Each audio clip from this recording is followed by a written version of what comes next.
آج ہمارے لیے رسوائی اور آج ہمارے لیے تباہی کی بڑی بات یہ ہے کہ ہم اللہ کے رسول کے طریقے کو اپنے مسلمان بھائیوں کے لیے، اپنے والدین کے لیے، جہاں پر نہ ہمارے کو جان کا خطرہ ہے، نہ جہاں پر مال کا خطرہ ہے، نہ ہی کوئی اور ہمارا نقصان ہے، لیکن جب دنیا کی بات آتی ہے تو ہم اپنے پیارے رسول کے طریقوں کو چھوڑ دیتے ہیں۔ جب دنیا کی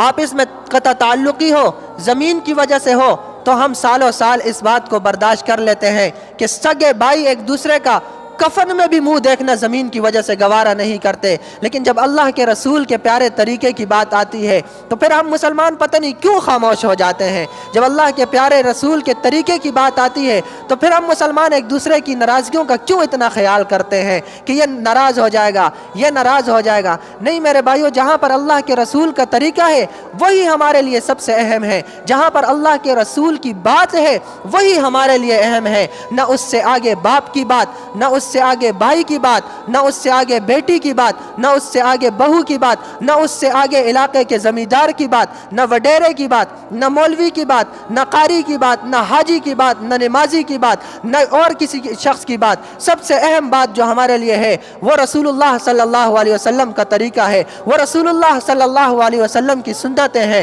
لیکن آج ہمارے مسلمانوں کے حال یہ ہے کہ دنیاوی تعلقات کے لیے ہم سالوں سال ایک دوسرے سے رشتے ناطے توڑ دیتے ہیں، دنیا کی باتوں کے لیے 1000 اور 500 کے لیے خدا کی قسم ہم ایک دوسرے کا کفن میں بھی منہ نہیں دیکھتے، 1000 اور 500 کے لیے ہم ایک دوسرے کو مارنے اور مرنے کے لیے تیار ہو جاتے ہیں، لیکن جب اس دین کی بات آتی ہے تو ہم کہتے ہیں بھائی یہ رشتہ دار ہے، یہ ناراض ہو جائے گا۔ جب رسومات کی بات آتی ہے تو پھر ہم کہتے ہیں بھائی یہ ناراض ہو جائے گا۔ ادھر مسجد میں اذان ہو رہی ہے، وہاں ڈول اور باجا ہو رہا ہے، ساتھ میں پڑوسی بھی مسلمان، ڈول باجے والا بھی مسلمان، تمدن میں نصارہ تو تہذیب میں ہنود، یہ مسلمان ہیں کہ جنہیں دیکھ کر شرمائیں یہود۔ ارد گرد بیٹھے کفار جب ہمیں دیکھتے ہیں، مسجد میں اشہد ان محمد رسول اللہ کی آواز آ رہی ہے، مسجد کے اسپیکروں میں حی علی الصلاۃ اور حی علی الفلاح کی جواب آواز آ رہی ہے، اور قریب میں مسجد کے ساتھ جو گھر ہے وہاں سے انڈین گانوں کی آوازیں آ رہی ہیں، وہاں سے ہمارے معاشرے کو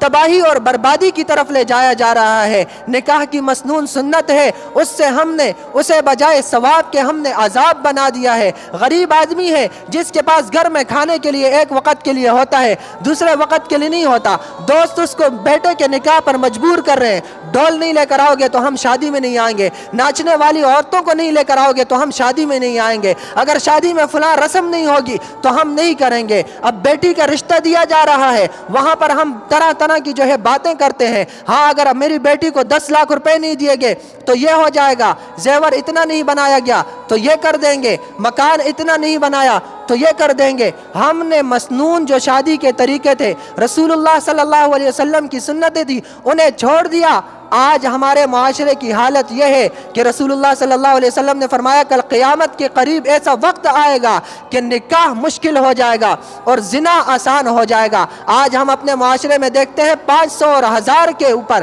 لوگ اپنی عزتوں کو بیچ رہے ہیں، 500 اور 1000 کے لیے لوگ اپنی عزتوں کو بیچ رہے ہیں، اپنی عزتیں نیلام کر رہے ہیں، لیکن جہاں نکاح کی بات آتی ہے وہاں عذاب طرح طرح کی رسومات کو سامنے رکھ دیا جاتا ہے۔ اب نکاح کو آسان بنایا جاتا، چھوارے ہوتے، مسجد ہوتی، آسانی سے نکاح ہوتا، لوگوں کو چھوارے اور مٹھائی کھلا دی جاتی اور بات ختم ہو جاتی، لیکن لاکھوں روپے کا خرچہ کر کے اس نکاح کو اتنا مشکل کر دیا گیا کہ نکاح کرنا بھی مشکل ہو گیا اور نکاح کی طرف جانا بھی مشکل ہو گیا۔ تو اس وجہ سے میرے بھائیوں ہمیں اپنی زندگیوں پر غور اور فکر کی ضرورت ہے، ہمیں اپنی زندگیوں پر نظر دوڑانے کی ضرورت ہے، کہیں ایسا نہ ہو کہ کل قیامت کے دن حوض کوثر پر ہم پہنچے اور رسول اللہ ہم سے چہرہ پھیر دیں، ایسا نہ ہو قبر میں جس نبی کے لیے ہم کہہ رہے ہیں کہ قبر میں رسول اللہ کا دیدار ہوگا، ان کا دیدار نہ ہو۔